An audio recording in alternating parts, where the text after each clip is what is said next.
इसके बाद gravity coaching में चलेंगे। इसके बाद वही कोचिंग है जिनमें व्यवस्थाएं पूरी नहीं है, वही टीम धीरे धीरे करके वहाँ जाएगी। अलीगंज में क्या खामियां रह गई थी वो बता दीजिए। अलीगंज में एग्जिट प्रॉपर नहीं थे। जो स्टेयरकेस थी वो जो थी वो उस पे एसी के आउटडोर यूनिट लगे हुए थे और ऊपर से दरवाजा बंद किया हुआ था। आप लोगों की वहाँ पे किसी तरीके से एनओसी वाली बात नहीं थी? नहीं, कुछ भी नहीं थी। हमारी वहाँ कोई एनओसी नहीं थी और हमारे एक्ट में भी नहीं आती है। लेकिन फायर विभाग की जिम्मेदारी बनती थी मौके पे जाना, सारी चीजों को देखना। मौके पे मैं आपको वही बताना चाह रहा हूँ, ऐसी हजारों बिल्डिंग है, संभव नहीं है कि हर बिल्डिंग में डिपार्टमेंट जा पाए, लेकिन हम धीरे धीरे हर चीज को कवर अप कर रहे हैं। लेकिन सर राष्ट्रीय उत्तर प्रदेश की राजधानी है लखनऊ, अगर यहाँ पे हर बिल्डिंग में फायर विभाग की नहीं पहुंचेगी तो गाँव में लोग कैसे पहुंचेंगे? बिल्कुल पहुंचेगी, धीरे धीरे हम लोग हर चीज को कवर कर लेंगे। तेजी से ये अभियान चल रहा है। क्या लोड वहाँ का ज्यादा था और उसकी जानकारी बिजली विभाग ही दे पाएगा। उसकी जानकारी नहीं। यहाँ क्या मैं आपके सामने ही एंटर किया हूँ, अभी मैं भी चेक कर रहा हूँ। कल जैसा आप बता रहे हैं टीम आई थी, कल भी कुछ कमियां मिली थी। इनको मैं आज नोटिस देके अगर दोबारा कमी मिली, मैंने अभी सील करा दे रहे हैं। एलडीए हमारे साथ में ही है। एलडीए बिल्कुल सील करेंगे। आज आपको शाम तक मिल जाएगा कितनी बिल्डिंगें सील हुई हैं। ऐसा नहीं है। और क्या मानक होने चाहिए वो हर बिल्डिंग के कवर्ड एरिया और हाइट के हिसाब से अलग अलग मानक हैं और वही हम उन मानकों को चेक कर रहे हैं और ये अभियान कंटिन्यूसली चलता रहेगा। पहले भी कंटिन्यूसली चलता आया है। उसके साथ साथ हम लोगों को जागरूक भी करते हैं, मॉक ड्रिल भी कराते हैं कि घटना होने पे बच्चे या लोग कैसे बाहर निकलें। सर सबसे ज्यादा कोचिंग संस्थान रेजिडेंशियल इलाकों में ही चलती है मैडम। वहाँ पे भी चेकिंग चल रही है। चूंकि मैं एक सीएफओ हर जगह पे साथ नहीं हो सकता, हमारी अलग अलग टीमें अलग अलग जगह पे भी अभियान चला रही है। अलीगंज में भी अभियान चल रहा है, सब जगह पर अभियान चल रहा है। ये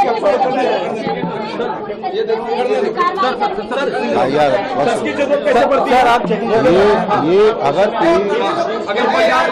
कोई शॉर्ट सर्किट होता है कैसे काम करेगा? तो बाल्टी को उठा के डाल दिया जाता है आग पे डाल सकते हैं।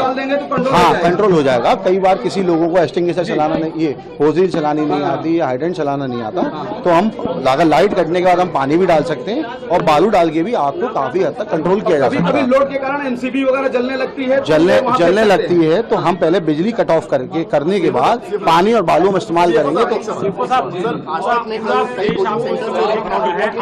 लेकिन कई जगह पर फायर नॉर्म्स पाए नहीं गए, खासकर नगर किशोर रोड पर। इसके अलावा हम अभी वहाँ भी जा रहे हैं। आज पूरे दिन यही अभियान चलेगा। लेकिन बॉस पॉइंट ये कि जब घटना हो गई है, इतने लोग की मौत हो गई है, क्या अगर डिपार्टमेंट पहले से ही कार्रवाई करता? पहले भी कार्रवाई चल रही है, लेकिन मैं आपसे वही बार बार कह रहा हूँ कि हर बिल्डिंग में पहुँच पाना संभव नहीं होता है।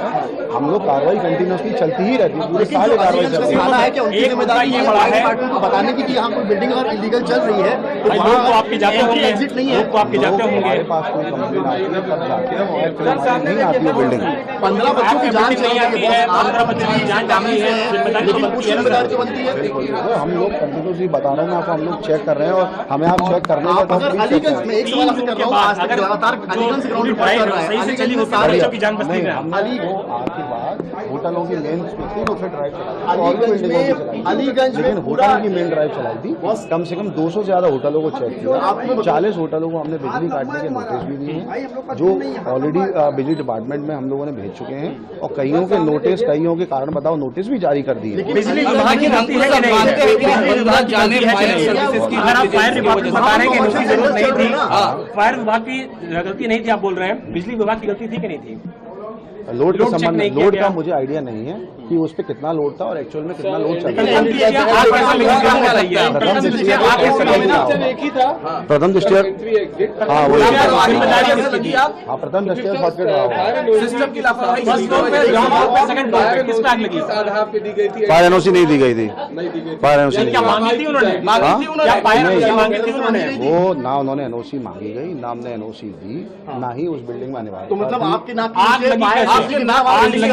ये बताइए चल रहा था, कैसे चल रही थी? आप बताइए आग लगी कैसे? आग लगी आपके नीचे हादसा हो गया, इतनी बड़ी बिल्डिंग लगातार उसमें इतने बच्चों की मौत। Ground floor, first floor, second floor, आग कहाँ से लगी, कैसे लगी? फर्स्ट फ्लोर पे संभवतः पेट शॉप में जो फ्रीजर था या तो उसमें लगी थी, या जो सीढ़ियाँ जो बनी हुई थी, सीढ़ियों में जो एसी कंप्रेसर थे उसमें ब्लास्ट होने की वजह से किसी कारण से वहाँ से आग भड़की थी और भड़कते हुए आग तो बच गई थी, लेकिन धुआं धुआं बहुत ज्यादा था। ऊपर जो लॉक्स वगैरह थे वो ऑटोमेटिक थे? हाँ, वो बायोमेट्रिक लॉक थे, बायोमेट्रिक लॉक थे। अगर वो ना होते तो लोग नीचे आ सकते थे? लेकिन धुआं बहुत ज्यादा था, बिल्डिंग के अंदर हीट भी बहुत ज्यादा थी। हमारे कर्मचारी कई बार अंदर जाने का भी प्रयास किया गया, लेकिन इतनी हीट और इतना धुआं होने की वजह से कोई अंदर नहीं जा पा रहा था। आपको लगता है सिस्टम की लापरवाही की वजह से ये पूरा हादसा हुआ? अब हम लोग क्या कह सकते हैं, इसमें तो बहुत जो हुआ बहुत दुखद हुआ, बहुत ही ऐसा नहीं होना चाहिए। अगर जांच होती ठीक से तो ये हादसा नहीं होता। जांच वो हमारी परिधि में नहीं आता। मैं आपको बार बार यही बात बताना चाहता हूँ।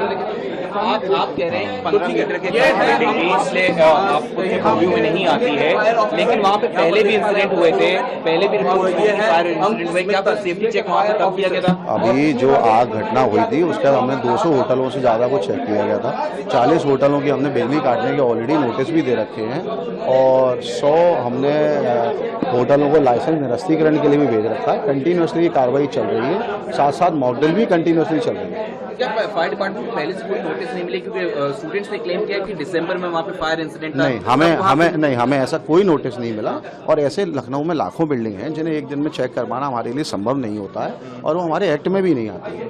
क्या कभी इस बिल्डिंग का आप लोग ने एसेस किया था वहाँ? नहीं, हमारी कभी वो ऐसी हमें जानकारी भी नहीं मिली थी और चूंकि वो आवासीय के अंदर चल रही थी इसलिए हमें उसकी कोई जानकारी भी नहीं थी। सर, आज आप पहुंचे हैं, आज किस तरह कार्रवाई कर रहे हैं? हम पूरे दिन कंटिन्यूसली पूरी टीम है एलडीए के साथ मिलके सब तरफ से चेकिंग अभियान चल रहा है। कपूरथला तरफ भी चल रहा है, पूरे लखनऊ में अभियान चल रहा है। चूंकि मैं यहाँ हूँ इसलिए मैं यहाँ पर हूँ, बाकी सभी जगह पे टीम चेकिंग कर रही है और एलडीए के साथ मिलके जो भी बिल्डिंगें मिलेंगी उन्हें तुरंत सील किया जाएगा। यहाँ पे क्या मिला आपको? अभी मैं आपके सामने आया हूँ, मैं चेक कर लूँ उसके बाद मैं आपको अपडेट करता हूँ। फायर फाइटिंग सिस्टम ठीक है? मैं अभी चेक करने के बाद ही बताऊंगा। हैं जिस तरीके से एक्चुअली कोचिंग का हमसे कोई एनओसी नहीं ली जाती है, जो हमारे एक्ट में आती है वही ली जाती है। हम लोग पहले भी अभियान चला चुके हैं, पहले भी हमने करीब 30 कोचिंगों को नोटिस दिया था। ये ड्राइव कंटिन्यूसली 15 दिन 20 दिन तक चलेगी और एक एक कोचिंग को प्रॉपर चेक करके जो जिसमें नहीं होगा उन्हें नोटिस दिया जाएगा। सील करने की स्थिति में होगी तो सील भी किया जाएगा और जो भी वैधानिक कार्रवाई की हो सकेगी वो की जाएगी।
और इधर किनारे कर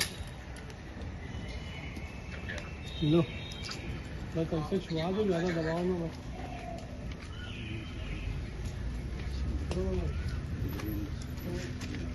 ऊपर लगाओ।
है